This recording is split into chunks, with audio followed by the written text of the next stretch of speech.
আপনারা জানেন ইতিমধ্যেই আমাদের পবিত্র বিধানসভার দুই সদস্য বিধায়ক রামপ্রসাদ পাল এবং বিধায়ক রঞ্জিত দেববর্মা আমাদের রাজ্যের দুই বরিষ্ঠ সাংবাদিক তথা দুইজন বরিষ্ঠ সম্পাদক সানিদ দেবরায় এবং বরিষ্ঠ সাংবাদিক প্রণব সরকারকে নিয়ে বিভিন্ন অপপ্রচার এবং কুৎসা রটানো হচ্ছে এবং ওনারা দুজন ফেসবুকে যেভাবে আমাদের বরিষ্ঠ দুই সাংবাদিক প্রণব সরকার এবং সানিদ দেবরায়ের নামে মিথ্যা কথা সমাজের মধ্যে ছড়ানো হচ্ছে, এমনকি প্রাণনাশের হুমকি দেওয়া হচ্ছে। আমাদের সাংবাদিক তথা সম্পাদক আজকের পরিবারের এডিটর প্রণব সরকারের বাসভবনের সামনে গিয়ে যেভাবে বিক্ষোভ দেখানো হচ্ছে এবং লাল চিহ্ন দিয়ে ওনার ছবিতে লাল চিহ্ন দিয়ে ক্রস চিহ্ন দিয়ে ওনাকে প্রাণনাশের যে হুমকি দেখানো হচ্ছে, তাতে আমরা ভীষণ চিন্তিত। আমরা এ বিষয় নিয়ে আমরা বসে থাকতে পারি না।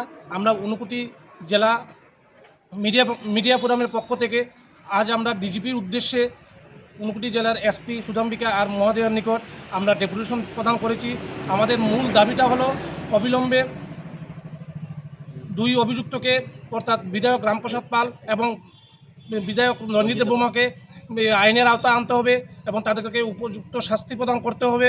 এবং এটা সবচেয়ে পরিতাপের বিষয়, সানিদ দেবরায় যখন উনি লিখিত অভিযোগ করেছেন, পুলিশ মামলা নিতে চায়নি।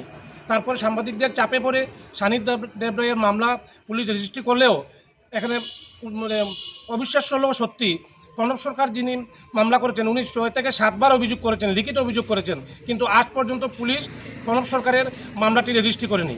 আমরা ডিজিপির কাছে আমরা এই অনুরোধ রাখছি বা আমাদের ঊনকোটি জেলার মিডিয়া ফোরামের পক্ষ থেকে আমরা এই দাবি রাখছি, অবিলম্বে সাংবাদিক প্রণব সরকার যে মামলা করেছেন মামলাটি রেজিস্ট্রি করে পুলিশ নিরপেক্ষ ভূমিকা পালন করে দুই বিধায়ককে আইনের আওতায় আনতে হবে এবং তাদেরকে উপযুক্ত শাস্তি প্রদান করতে হবে। পুলিশ যদি খুব শীঘ্রই কোনো যথাশীঘ্র যে কোনো ধরনের পদক্ষেপ না নেওয়া হয়, তাহলে আগামী দিনে আমরা বসে থাকবো না।